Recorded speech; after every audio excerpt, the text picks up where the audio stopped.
붙잡히심, 잡히시다, 이런 제목으로 말씀을 전합니다. 목요일 저녁 이제 십자가의 죽으심을 이제 하룻밤 남겨놓고 있습니다. 이제 목요일 저녁 겟세마네 동산에 가셔서 기도하셨죠. 이 기도가 얼마나 힘들었든지 땀방울이 핏방울 같이 되어 흘러내렸고, 그리고 히브리서 기자는 이때 심한 통곡과 간구로 하나님께 기도를 하셨다, 이렇게 되어 있습니다. 이 기도를 하고 이제 자정 12시 전후에서 이제 예수님을 잡으러 많은 사람들이 왔습니다. 오늘 예수님의 이 잡히심, 그 중에 이제 가룟 유다가 배반자인데요. 이따가 가룟 유다를 별도로 따로 제가 오늘 설교로 하고 마치도록 그렇게 하겠습니다. 본문을 보겠습니다. 예수께서 이제 겟세마네 동산의 기도를 끝내시고 제자들과 함께 있는데, 그때 12 중에 하나인 유다, 12 제자 중에 한 사람이었죠. 그 유다가 왔습니다. 혼자 온 것이 아니고 이제 많은 대제사장들과 장로들에 속해 있는 사병들, 이 군병들이 왔어요. 왔는데 그들이 검과 몽치를 가지고 왔다고 했습니다. 이 검, 긴 검은 아니고 단검, 그리고 몽치, 이 몽치가 쇠방망입니다. 이것은 한번 후려치면 두개골이 박살나고 뼈가 부러지고 으스러지는, 그래서 강력한 흉악범을 잡을 때만 쓰도록 되어 있는 강력한 무기입니다. 근데 예수님을 지금 잡으려고 이렇게 군병들이, 물론 군병들은 예수님을 모르니까, 그리고 한밤중이라 산속에서 예수님을 이제 체포를 해야 되니까 예수님을 알고 있는 가룟 유다가 와서 신호를 해줘야 돼요. 지금 제자들도 많이 있는데 그 중에 예수님이 누군가, 내가 가서 신호를 하겠다. 자, 어떤 신호를 하는가? 예수를 파는 자 가룟 유다가 이미 그 군병들과 군대에서 쓰는 암호 있죠. 그래서 가서 내가 어떤 신호를 하면 이 사람이 예수니까 그를 잡으면 된다. 바로 군호가 뭐냐? 가룟 유다, 내가 가서 안고 입을 맞추는 자가 예수다. 그러니 그를 잡아서 단단히 끌고 가라. 야, 3년 동안 가르치고 3년 동안 사랑을 주었던 스승님을, 또 구원자심을, 메시아 그리스도를 세상에 내가 가서 신호하면 그 사람을 단단히 붙잡아다가 데리고 가라, 이렇게 말을 했습니다. 이에 와서 예수께 와서 이제 각본 짠 대로 랍비여, 우리 제자들은 주로 랍비란 표현을 안 쓰죠. 제자들은 주님이라고 말합니다. 주여 하는데, 지금 가룟 유다는 주님이란 말 대신에 랍비, 스승님 하고 입을 맞추었습니다. 끌어안고. 이것은 지금 예수님을 가르쳐주는 바로 신호입니다. 예수님이 반가워서, 예수님을 존경해서 지금 안고 입을 맞춘 것이 아니고, 지금 예수님을 잡아가도록 지금 예수님을 가르쳐주는 신호라는 거예요. 그러니까 이미 대기하고 있던 사람이, 그렇구나, 저 사람이 바로 예수구나. 그래서 바로 예수께 달려와서 예수님을 지금 꽉 잡은 광경이에요. 이 쫙 예수님을 잡으니까 옆에 있는 제자들이 가만히 있을 리가 없죠. 곁에 서 있는 자 중에 한 사람, 이 곁에서 예수님 곁에 서 있는 사람의 한 사람이란 건 예수님의 제자 중 한 사람이에요. 칼을 빼어 대제사장의 종을 쳐. 그때 바로 가장 앞장서서 예수님을 붙잡은 사람이 대제사장의 종의 한 사람이었답니다. 그래서 그 종이 예수님을 딱 붙잡으니까 예수님의 제자 중 한 사람이 칼로 그 예수님을 붙잡는 종의 귀를 잘라서 떨어뜨렸다.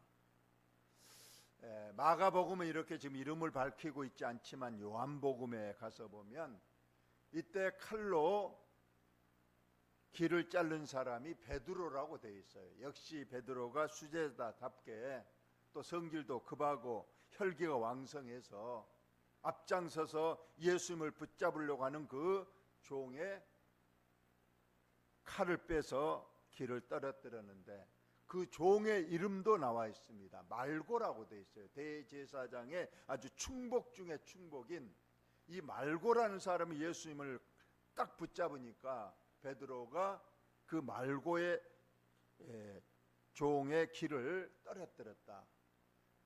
왜 귀를 떨어뜨렸을까요? 왜 귀를 잘라버렸을까요? 귀를 자르려고 온 것이 아니고 베드로는 예수님을 구하려고 실상은 그 종을 칼로 내리쳤어요. 근데 이 말고란 사람이 역시 민첩한 젊은이였는가 확 비끼니까 귀만 떨어진 거예요. 우리나라에 지금 트럼프 대통령이 와 있는데 그 대통령 되기 전에 유세할 때 어떤 사람이 총을 쐈잖아요.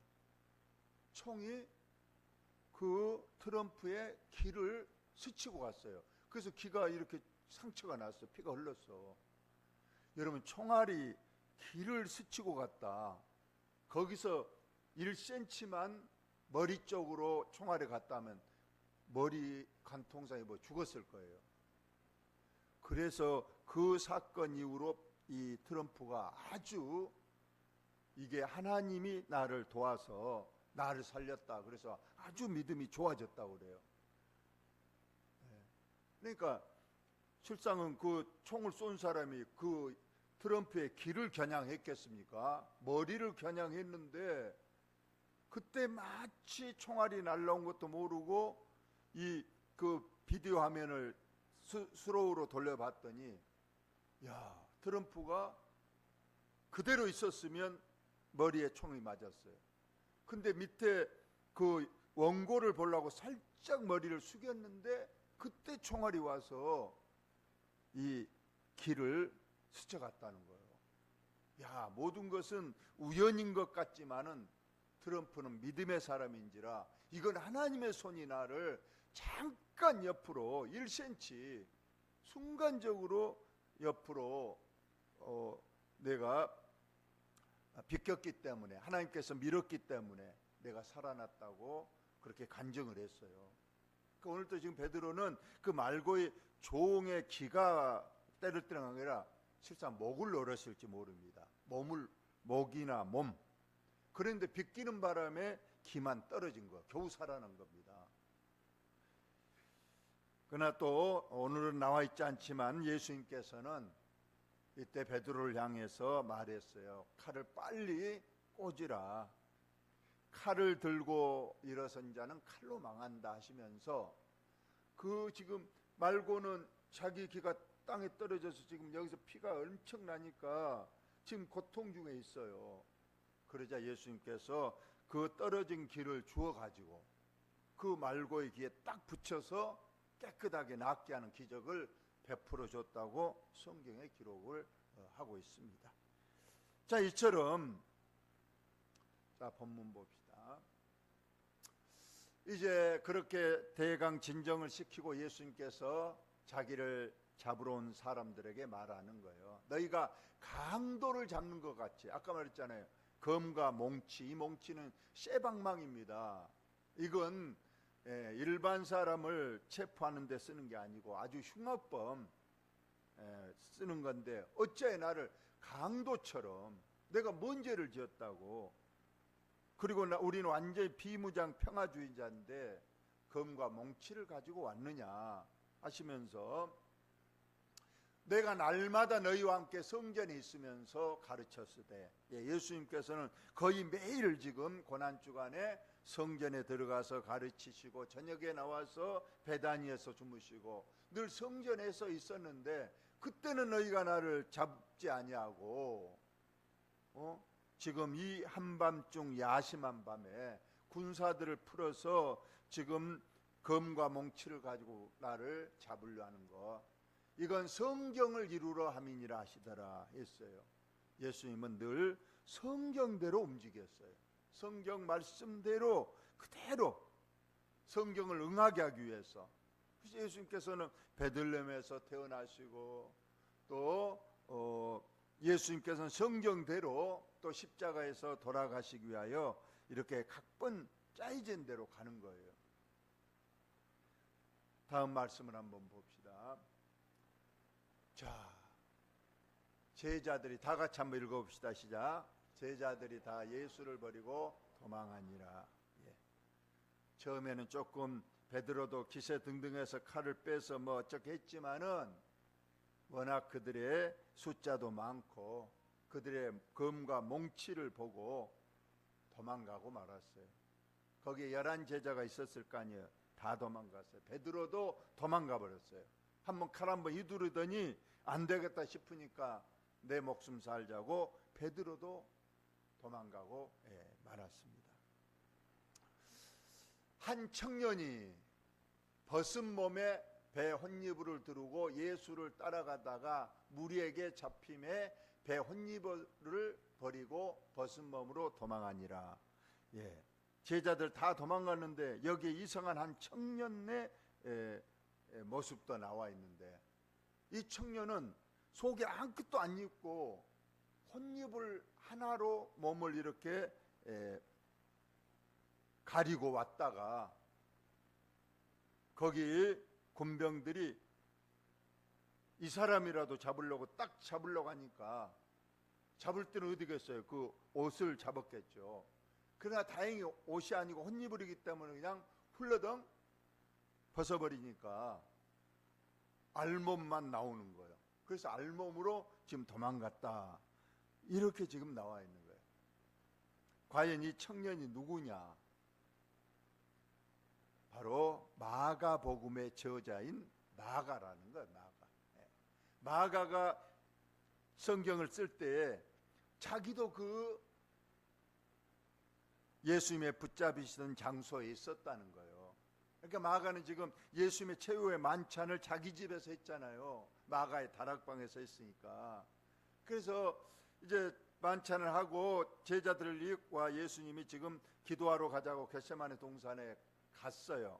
그 자기는 이제 집에서 저녁에 자려고 하는데 뭔가 웅성웅성하면서 어떤 사람이 그 소식을 전해준 것 같아요. 지금 겟세마네 동산에 일이 났다. 그러니까 궁금해서 지금 자다가 말고 옷도 안 입고 그냥 혼이불만 딱 걸치고 동산에 가봤더니 아닌가 아니라 그냥 햇불이 왔다 갔다 하면서 많은 사람들이 막 도망가면서 예수님 혼자만 거기 있는데 붙잡히고 있는 거예요. 그래서 좀 더 가까이 가서 어떤 일인가 보려고 했는데 갑작스럽게 군병 하나가 자기를 붙잡는 거예요. 너무 놀라서 그냥 혼이불을 그냥 벗어버리고 알몸으로 도망갔다.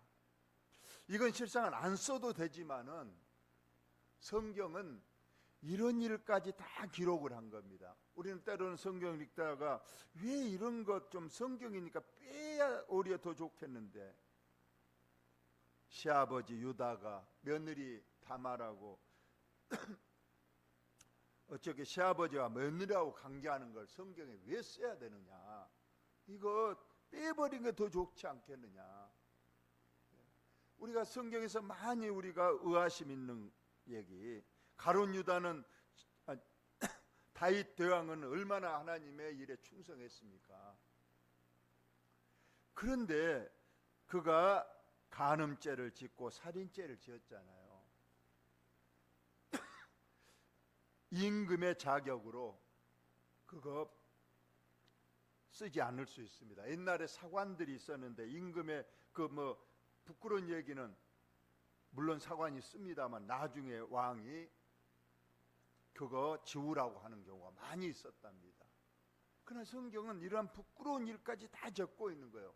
마가도 자신의 이 부끄러운 일을 안 쓰려고 하지만 성령께서 기록하라고 했기 때문에 비록 자기 이름은 안 밝혔지만 누가 보더라도 알 수 있듯이 이 부끄러운 모습으로니 적으면서 예수님의 오늘 붙잡신 내용이 맞춰지고 있습니다.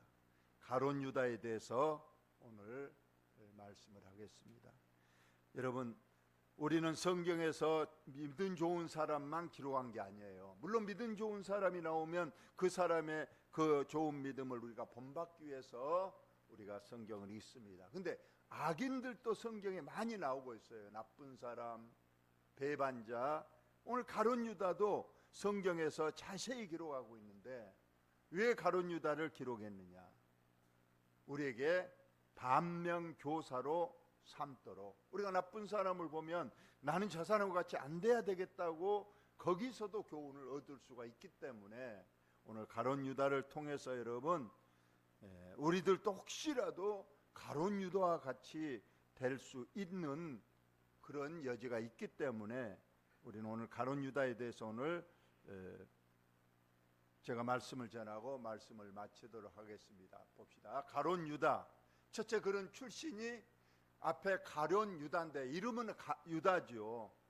유다는 성경에서 가장 믿음의 사람들이 좋아하는 이름입니다. 여자는 마리아, 남자는 거의 유다 이름이 가장 많아요. 구약에도 그렇지만. 그래서 유다가 많이 있기 때문에 다른 사람과 혼동을 피하기 위해서 앞에다가 가룟이라는 명칭을 썼는데 이 가룟은 출신지입니다. 출신. 그래서 예수님도 나사렛 예수라 그렇게 했잖아요. 나사렛 출신. 막달라 마리아 그러면 역시 마리아가 많은데 막달라 출신 마리아다 그런 뜻입니다. 그래서 이 가룟은 어딘가? 바로 예루살렘 바로 인근이 바로 가룟입니다. 그래서 이 예루살렘에서 베들레헴까지가 4km도 안 돼요. 저희 성교 가봤더니. 그런데 거기서도 더 가까운 곳. 그래서 예루살렘에서 1km도 안 된 그 당시 최고의 발달한 도시가 수도인 예루살렘에서 인근 지역입니다. 그러면 다른 11 제자들은 전부 다 어디 출신이야? 갈릴리 출신이야. 그러니까 어부들 출신이잖아요. 오늘날로 말하면 베드로를 비시한 11 제자들은 전부 다 저기 목포 이런 출신이었는데 이 유다만큼은 가룟 당시 수도 예루살렘 계시니까 우리나라 말고 지금 서울 바로 옆 과천이나 조금 멀게 하면 수원 정도. 그러니까 도회지 출신이어서 다른 사람은 다 시골 촌놈이었는데 이 유다는 가룟 유다만큼은 도회지에서 자라났어요.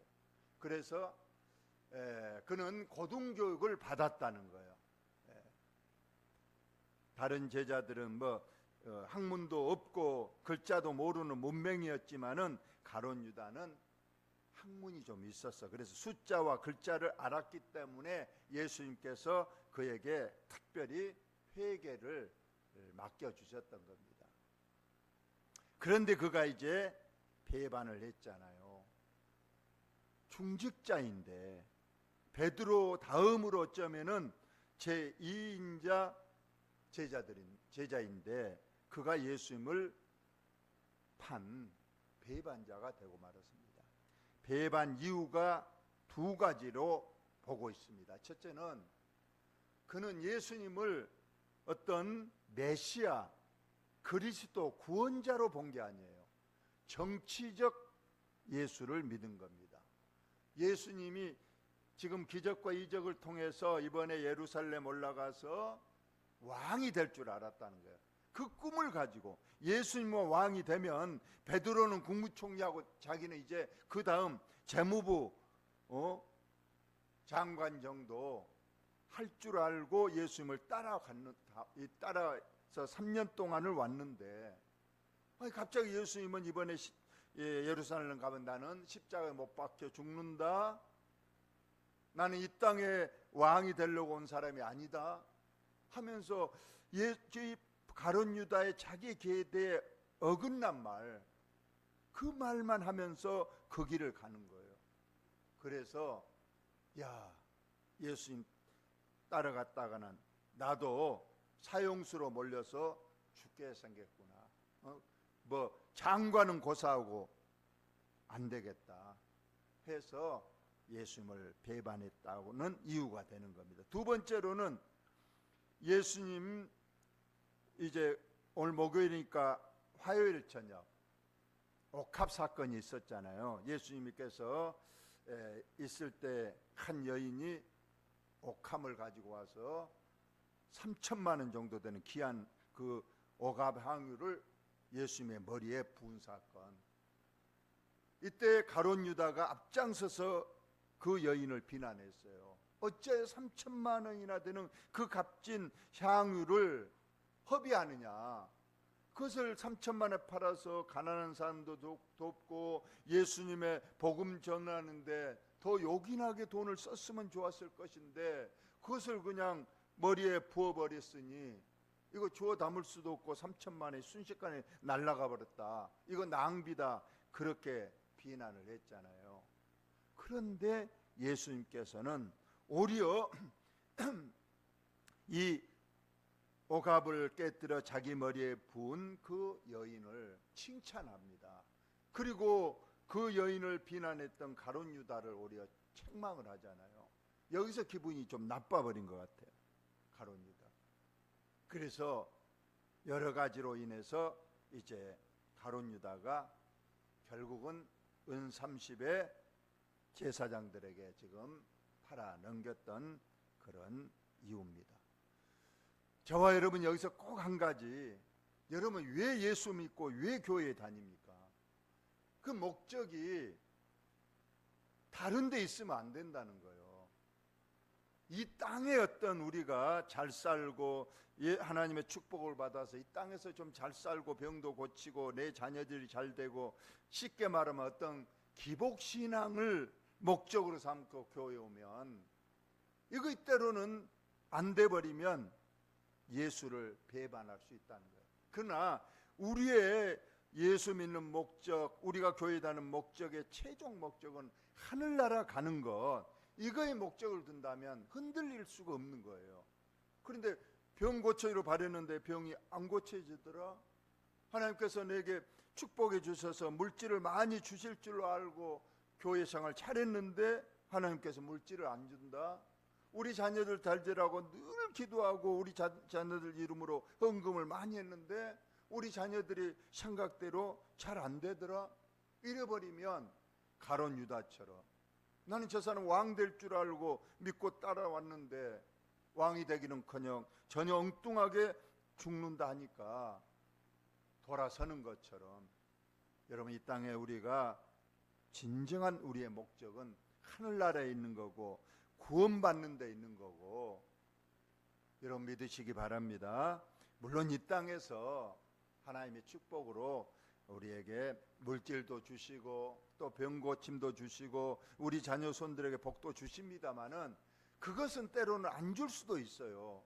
그런데 그거에 그냥 목적을 딱 주고 있어버리면 믿음이 흔들릴 수 있기 때문에 저와 여러분이 확실한 목표, 우리는 예수 믿고 나의 옛죄를 사함받고 영원한 천국의 영생을 목적으로 분명한 믿음의 목표를 설정해야 우리가 흔들리지 않는다는 것을 저와 여러분 이 시간 꼭 배울 수 있기를 바랍니다. 마지막으로 우리 가룟 유다가 어떻게 됐는가요? 자살입니다. 그는 결국 나중에 후회했어요. 그러지만 후회로 끝나버리고 말았어요. 베드로같이 회개하고 예수께로 돌아와야 되는데 가룟 유다는 회개하지 못하고 결국은 목매달아서 자살하고 말아서 그는 영원한 지옥불로 가고 말았다는 그러한 사실입니다. 우리 남은 생애를 우리는 꼭 예수님 부인하지 마시고 여러분 끝까지 십자가 지시고 믿음의 길에서 절대로 좌로나 우로나 치우치지 말고 흔들리지 말고 곧장 천국 문을 향하여 끝까지 달려가시는 저와 여러분들 다 되시길